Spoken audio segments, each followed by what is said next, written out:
Hello बच्चों, let's read the question. The question is find the incorrect statement.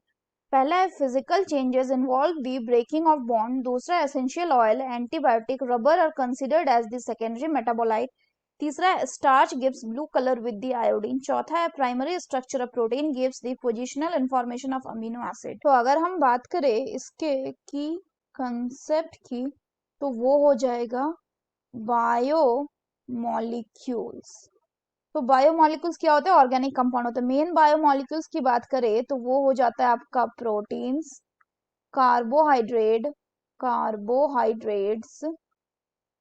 Fats या इसी को हम कहते हैं लिपिड्स, न्यूक्लिक एसिड. तो अगर हम बात करें अब क्वेश्चन की, तो पहला बोल रहा है फिजिकल चेंज में ब्रेकडाउन ऑफ बॉन्ड होता है. बिल्कुल गलत, क्योंकि फिजिकल चेंज में क्या देखने को मिलता है? या तो फिजिकल चेंज में दो तरह के चेंज होते हैं.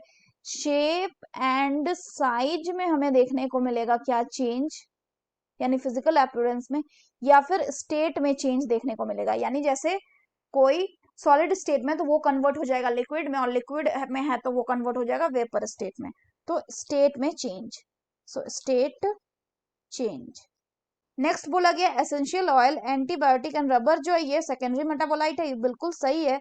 तो अगर हम बात करें बच्चों सेकेंडरी मेटाबोलाइट्स की, तो ये जो सेकेंडरी मेटाबोलाइट्स होते हैं इनका फिजियोलॉजिकल एक्टिविटी में कोई रोल नहीं है, लेकिन ये रोल प्ले करते हैं इन इकोलॉजिकल एक्टिविटीज. तो इकोलॉजिकल एक्टिविटीज में क्या होता है? इनका आपका रोल होता है. नेक्स्ट बोला गया स्टार्च के बारे में. तो स्टार्च की अगर हम बात करें बच्चों, तो स्टार्च क्या है? ये बनाता है क्या? It forms the helical structure. ये आपका हेलिकल स्ट्रक्चर बनाता है. और इस हेलिकल स्ट्रक्चर में ये क्या कर सकता है? इट कैन होल्ड आयोडीन यानी I2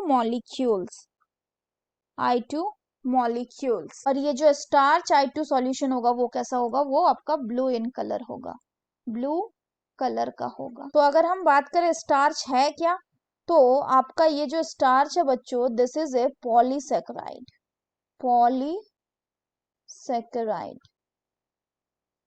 और कैसा पॉलीसेकेराइड? ये स्टोरेज पॉलीसेकेराइड. तो ये स्टेटमेंट भी कैसा हो गया? आपका करेक्ट हो गया. इसके बाद बोला गया कि प्राइमरी स्ट्रक्चर ऑफ प्रोटीन जो है ये क्या देगा? It will give the positional information of amino acid. तो यानी बात हो रही है प्राइमरी स्ट्रक्चर किसकी? प्राइमरी स्ट्रक्चर ऑफ प्रोटीन्स की. तो अगर हम प्रोटीन्स के प्राइमरी स्ट्रक्चर्स की बात करें बच्चों, तो ये जो प्राइमरी स्ट्रक्चर है ये क्या देता है? It gives the positional information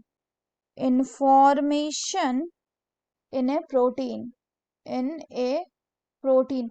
यानी अगर हम इसको एलाबोरेट करें तो ये क्या है? इसका मतलब ये बताएगा कि कौन सा फर्स्ट अमीनो एसिड है, that is which is the first amino